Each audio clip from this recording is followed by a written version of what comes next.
Welcome to the Woman Up podcast, the podcast where we inspire women to find their voice and stand out. Today, we have an amazing guest. Her name is Caroline Bellenger.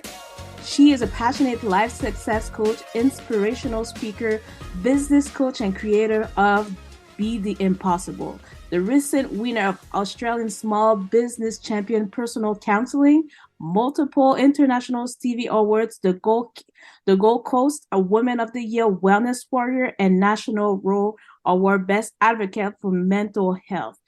Caroline, welcome to Woman Up. Thank you, Natasha. Fabulous to be here. That's so awesome. I'm so blessed and honored that you've been able to connect with us today. And for people who do not know you, please introduce yourself. So my name's Caroline Bellenger. I live on the Gold Coast in Australia. So I love the beach and the outdoors and warm weather and chocolate. I absolutely love chocolate. Me too. And, and that's part of, my story as well, is that holistic well-being life. So for me, I actually came from a loving family, was the youngest child, so was picked on like most young children, the youngest of most families, so we all get that. So I probably started off with a low self-esteem through that experience, and never quite felt good enough. I then experienced childhood sexual abuse, and I believe that those feelings, even as a young child, made me vulnerable to a predator because I was always looking for someone to think I was special. That carried on through my teenage years, and what it created was a lot of low self-worth and mixed emotions around love, relationships, and myself. Mm-hmm. I then went on and I had 20 years plus of addiction and mental illness, from mostly alcohol, but also drugs. And from mental illness, I've been diagnosed with bipolar, anxiety, depression. I've had suicidal ideology and a couple of attempts. And basically, I got sober 14 years ago. Congratulations. And thank you. And I was a single mum at the time. My son was 7. So I did do a 6-month residential rehab as well, to get that journey started. And so, from there, life has got so much better. And, I've done all those things you mentioned, which I still, sometimes I go, oh, is that me? Is that really me? So that's where my journey has come, to become an entrepreneur and wellness warrior, and I want to inspire other women to really, know that doesn't matter what's happened in the past, there is a pathway through it with the right support. I'm loving that. And honestly, I have to commend you on those achievements, because now I'm seeing on your website that you've been recognized by Top Life Success Coach of the Year. You've been recognized in Brains magazines. You had the Korea Global Awards and all those stuff. I mean, for somebody who went through what you've been through, I mean, it's amazing, the journey. Tell us a bit what was the fuel behind that made you to harness that resilience and go after those awards. Yes. So I would say, like, the pivotal moment was when I had my son. So I never wanted to be a mother. That was never on my agenda. And right. Because of, at that time I was full of self-hatred, really, and I always thought that I would make the worst mother in the world. I wasn't in a relationship. So when I got pregnant, I did look at adoption, but then decided to keep not to go through with the adoption, which was one of the best decisions I've ever made in my life. I struggled still a lot. I was still drinking. I struggled with my first couple of years as a mother. I wouldn't say I'm the maternal type. And my son, who's now 21, often says, we used to have this conversation where it'd be like, because he's very old soul. Mm-hmm. And so it was a bit like I'd go, oh, my God, that's right. I'm the adult in the family, not you. So we say he was a little spirit in the sky and looked down and went, oh, my God, that woman needs help. I'm going to her. So by the time he was 7, I think the guilt around my drinking, it was just too much to bear. And I was exhausted and I was tired. And, with addiction comes lies, comes even more shame and guilt. So it's just like this whirlwind of, emotions. I had good jobs, but I didn't keep them very long once people found out about my drinking. So I always chose my secret drinking over my job. So my son was probably the catalyst to go to rehab. When I got out of rehab, that didn't just all of a sudden change, because then all of a sudden I had all these emotions and no alcohol to suppress them or celebrate them. And especially in Australia, alcohol is a huge part of our culture. So everything we do in Australia, it revolves around drinking, which, I see even more how destructive it is now. But I kept going, and that's when I found I've always exercised, but I wasn't really a runner. So I started running. I was doing AA at the time as well. I got a really good job again. But it was that physical mind-body connection. So when I was still having a lot of mental health issues, I found that when I'd go for a run, I'd feel better. And I translate that now. It's not even going for a run. It's any form of just walking outside, being in nature, having time to breathe. But I find that exercise body connection definitely pushes me further, and has helped build that resilience, because, I've actually also represented Australia in triathlon with my son when I was 50. So I'd only been doing triathlon for 4 years. So having those goals, sporting goals, and pushing myself to train, setting goals, all just helped me feel like I was achieving things, that I wasn't worthless, and that I could do things. And, and that's where I started seeing that I could be a role model for my son, I guess, was my first step. That was the first person I wanted to step up for. So, yeah, that was the start of it. Absolutely. One thing that really took that grabbed my attention is that I don't know if it's you called yourself or if that was a title that was given to you, the Queen of Positivity. How did that come? So that sort of came about, it's interesting, like when I became an entrepreneur, left my corporate job, and I experienced a whole heap of really toxic bullying in a couple of workplaces, loved my job, opened a small gym, and I went into my gym. Then COVID hit, and in Australia, and I'm sure in America, my gym was closed down pretty much for 18 months. So I had to pivot, and that's when I became a life coach. And I think where the Queen of Positivity came from was because no matter what goes on in my life, I always manage to have perspective and go, yeah, that's crappy. Yes, that's a challenge. That's a struggle.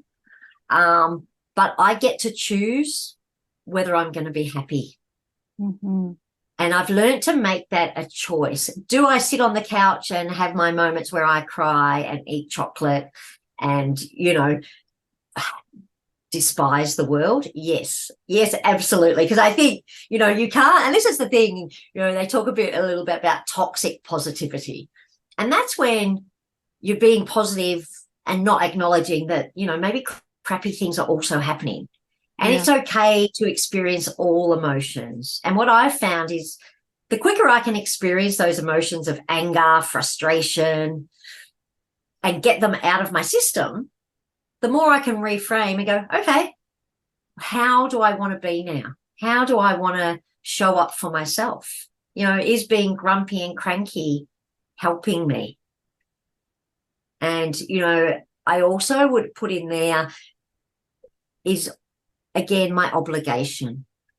And my obligation is to my son, it's to my family, it's to my clients, it's to the world on a bigger scale with, with my social media, to show up and try and help other people get through navigate those challenges. And that's why I love to talk about the challenges, but with a solution, and say, you get to choose how you react. Absolutely. But sometimes you do need that support and that understanding on how to do that. So I'm incredibly, I live a blessed life. So gratitude is a massive part of my life. And even through COVID, I could go, do you know what? There's 95% of the world population would probably like to be in my situation right now. Mm-hmm.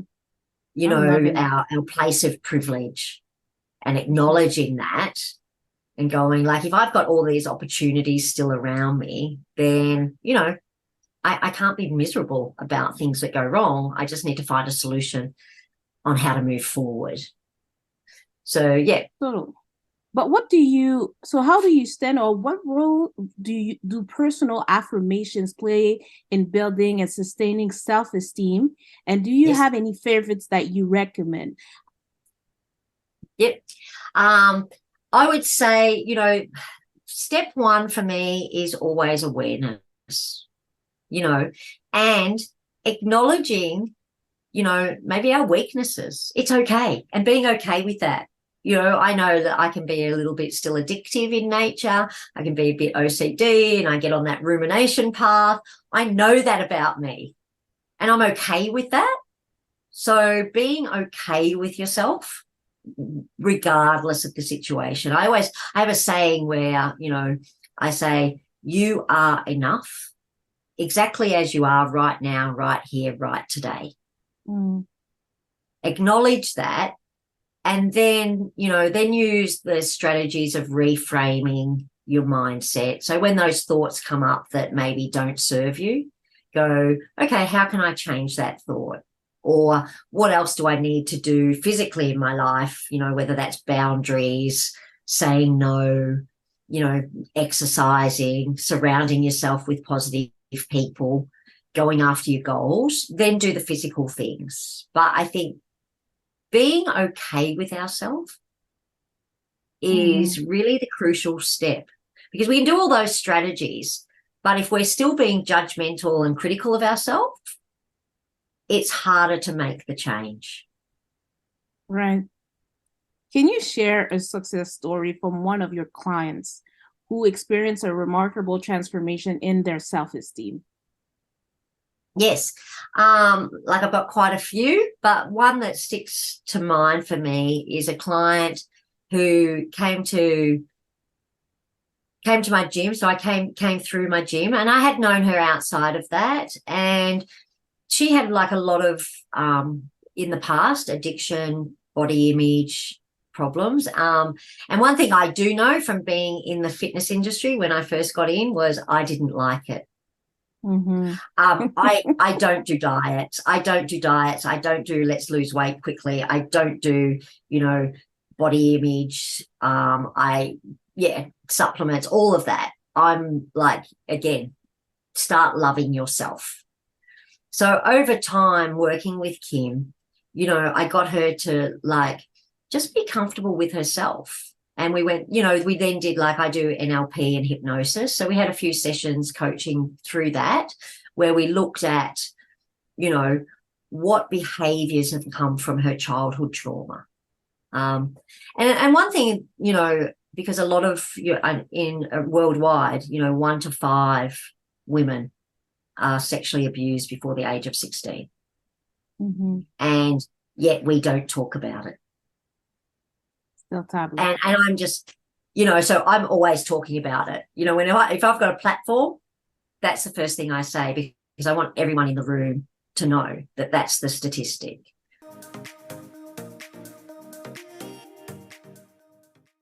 So same with Kim, being a comfortable, safe space for her to talk about that. and then work through the process of how that's impacting her now, allowed her to see herself in a different way and to understand that, yes, this happened, but that's not her now. And yes, this happened, and none of that was her fault. She had no, I always say that to, women I work with. The shame and the guilt is not yours to carry. You did nothing wrong. And, we don't need to, and I guess I went through a lot of counselling. I've seen psychologists, psychiatrists, rehab, whatever, you name it, I've seen them. So I also understood that process sometimes keeps going over the past in that type of therapy, which is needed at the point. But since I started my program and doing NLP, I think once you've processed that, then it's about stepping into yourself and going, okay, what behaviors do I have now today that I can work on? Mm-hmm. And it doesn't really matter then where those behaviors came from. It's about how we can change them today.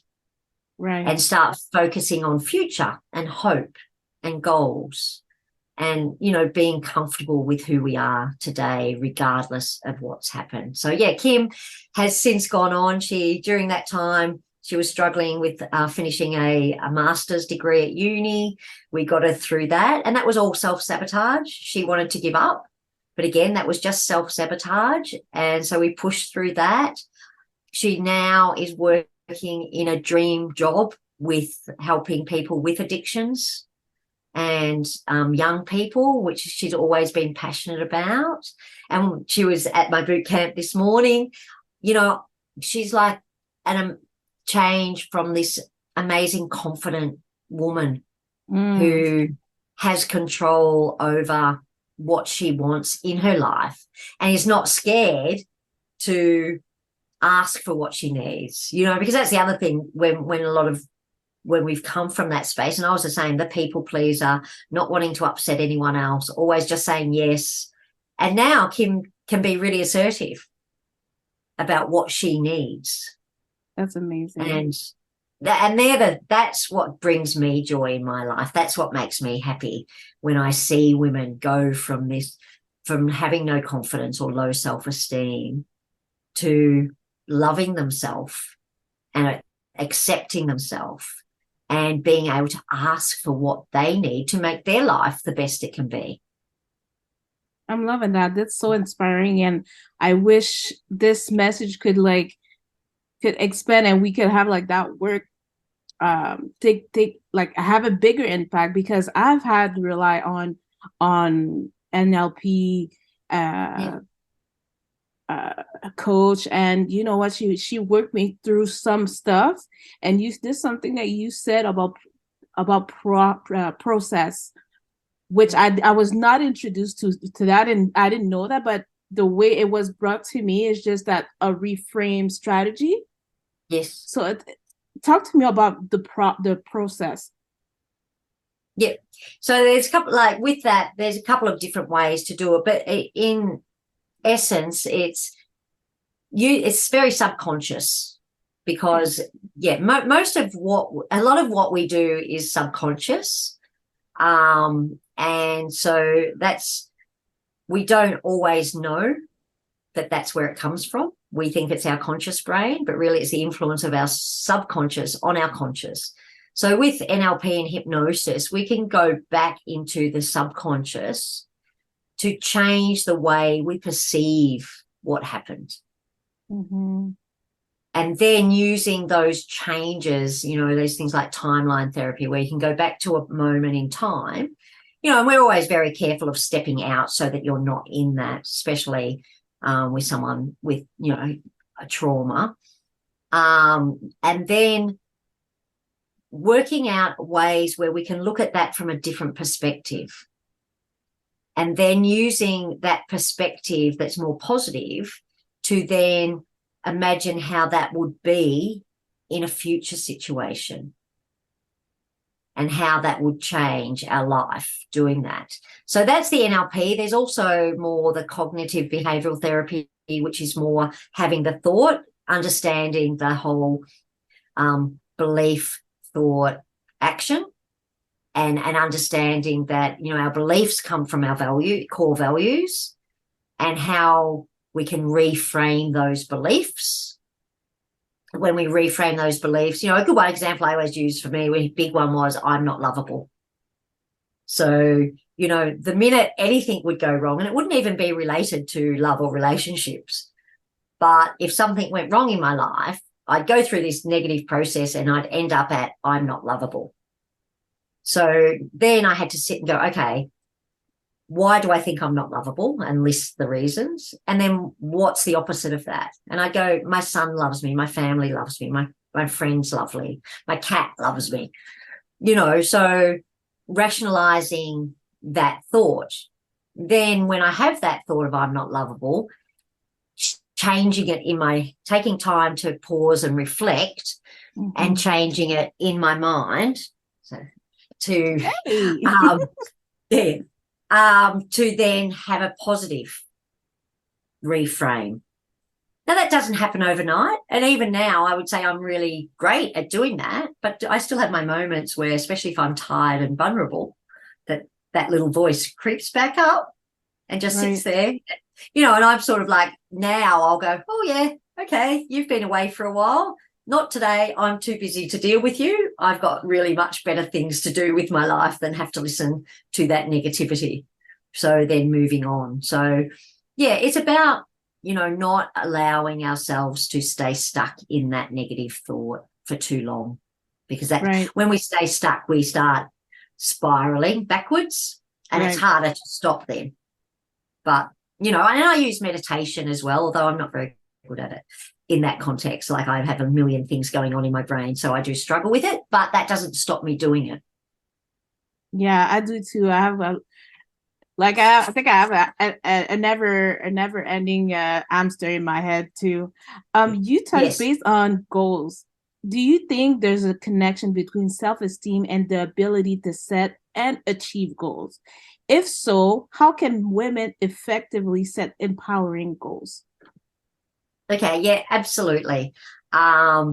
So for me, I do a lot of work on goal setting. Again, so for me, it's the first step is working out what the goal is and how that relates to your values and your purpose in life. Because if you set a goal that's not aligned with your core values, you will find a way to sabotage it. Or if it's in contradiction with your values. So a lot of the times we're looking for career jobs or buying a house and all of that, because that might be what everyone expects us to do. But, deep down, we may just want to travel the world and have freedom. So the first step would be ensuring your goal is aligned to what you really want. Then it's about breaking down those goals into small, achievable steps, not getting caught up on the big goal and focusing on, everything I do should be fun. So have fun in the journey. Concentrate more in the journey than the end result. Eat the elephant, as they say. What is that? Yes. Eat your elephant. Yes. Yeah. And then celebrate. Each time you achieve something in that goal, have a celebration. Give yourself a little pat on the back. Go and have a massage as you're creeping up. And I say there's no small steps. Every step is a step to where you're going. And each time you achieve a goal, if you celebrate it and recognize it, because a lot of entrepreneurs are just, next. And that's how they burn out. But if you really celebrate each step, you're telling yourself that you've done well. So you're giving yourself a pat on the back by giving yourself a little reward. And that is what over time builds up your self-esteem to be able to say, yeah, I can do this. I'm good. I do this. And then, if you don't reach a goal, that's okay too.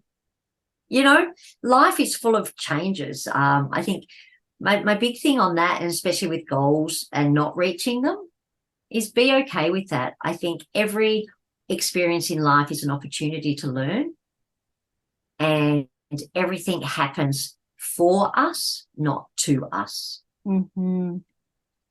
Yeah, and when we understand that, like, again, it's that empowerment and being empowered to control us rather than allow circumstances outside of us to control us.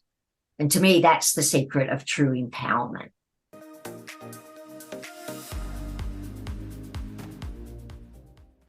It's every woman's challenge to compare themselves to somebody, some other women, even strangers. So Yes. in the age of social media, how can women protect their self-esteem from the potential negative effects of comparison and judgment? Yes, excellent. I've actually written an article about this, and I've called it "Comparison is the Thief of Joy."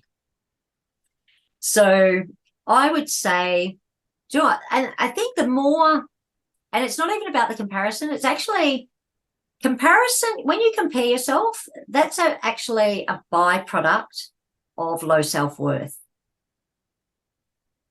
and low self-esteem. So once you start working on your self-worth and your self-esteem, comparison actually goes out the window. And I think a way I also do it, because, we're human as well. So, I always bring in the human aspect, because there's, lots of great theories out there on life, but we also have to acknowledge, as humans, we are going to compare. Mm-hmm. And I would say, everyone's journey is different. And just because someone, and I work with a lot of successful people as well over the time, just because someone's successful doesn't mean they're happy. Exactly. And I think being grateful for what you have rather than what you don't have is really important. And when it comes to women, because I am so about empowering women, if you see other women, rather than think, oh, I'm not so good because they've got that, be inspired by that woman. And go, oh my God, I always see women and go, oh my God, she's so beautiful. How wonderful is that? Or she's so successful. I'm so excited for her. And that, again, actually build your self-esteem rather than thinking that you're not as good just because she's successful. And again, just what we see on social media, let's be honest, especially with filters and every AI and all of that, a lot of it's not real. It's a false dichotomy, which was the same back in my day. We used to have like Cosmo magazines and Clio magazines and things like that. So, that was the same. There was always that comparison. But yeah, just when you start feeling good about yourself, you will compare less. So, yeah, be excited for other women rather than compare. Work on yourself and understand. Again, that's why I say you are beautiful. You are enough exactly as you are. Big in this. What role does self-compassion play in the journey to improve self-esteem, and how can women cultivate this quality? Self-compassion is a huge one. Yes, absolutely. And I would say in my, dysfunctional years, that I had no compassion for myself, no self-compassion whatsoever. Being kind to yourself is crucial. And I always go like, treat yourself like you would treat other people. Because it's incredible how we would do anything or support anyone when they make mistakes or have fallen over, or are feeling challenged. And yet when we do it ourselves, we have this natural instinct to judge ourselves. So, yes, I think it's about, again, reframing when things go wrong, and always I think there's a really important thing in therapy where, instead of saying, I am stupid, labeling yourself, it's, oh, that wasn't a smart thing to do. Separate self from behavior. Mm-hmm. Because when we talk in I am, that actually reduces our self-worth if it's a negative thing. When we say, I could have done that better, or my behavior wasn't that great in that circumstance, just gives us a chance to learn from it and change the way we do it next time. But it's not doing negative criticism to ourselves. And recognize we're all human. No one's perfect. I am like the least perfect. I am the least perfect person on the planet some days. And I'm okay with that. It's really about, like I said, being kind to yourself and going, is judging and criticizing yourself making you feel good? And if something's not making you feel good, then I would question why you're doing it. Loving this. As we are wrapping up, Carolyn, Yes. This has been a great podcast. You've shared so much valuable tips. I'd love to know, what's your legacy and what do you want people to remember you for? Okay, yeah. My legacy, I want to be remembered as someone who was positive, generated kindness. I want the world to be a kinder place. And I'm passionate that women, believe in themselves, and that I want a world where women understand their power and their worth. And I think that, it's that ripple effect. We're not one person individually. We are a ripple effect. And the more we can empower each other or empower ourselves, the better the world will be. So, yeah, I just want to be remembered as someone who gave to others and hopefully inspired them to, be happier, more joyful, and have more success in their life. I love this. Carolyn, it's been an amazing podcast. It's been a delightful exchange with you, and I'm hoping I can get you back on the show in the upcoming months eventually. Thank you so much. Yes, thank you so much for your time. It's been a blessing. Thank you so much for tuning in to the Woman Up podcast. Until next time, Woman Up. You are listening to the Woman Up podcast. If you enjoyed this episode and you'd like to support the podcast, please hit the follow button, share it on social media so we can send you a shout out. To get information on public speaking coaching with Natasha DG, reach out by email at contact@natashadg.com or by phone 514-558-5777. Thanks again, and I'll see you on next one. Until then, woman up,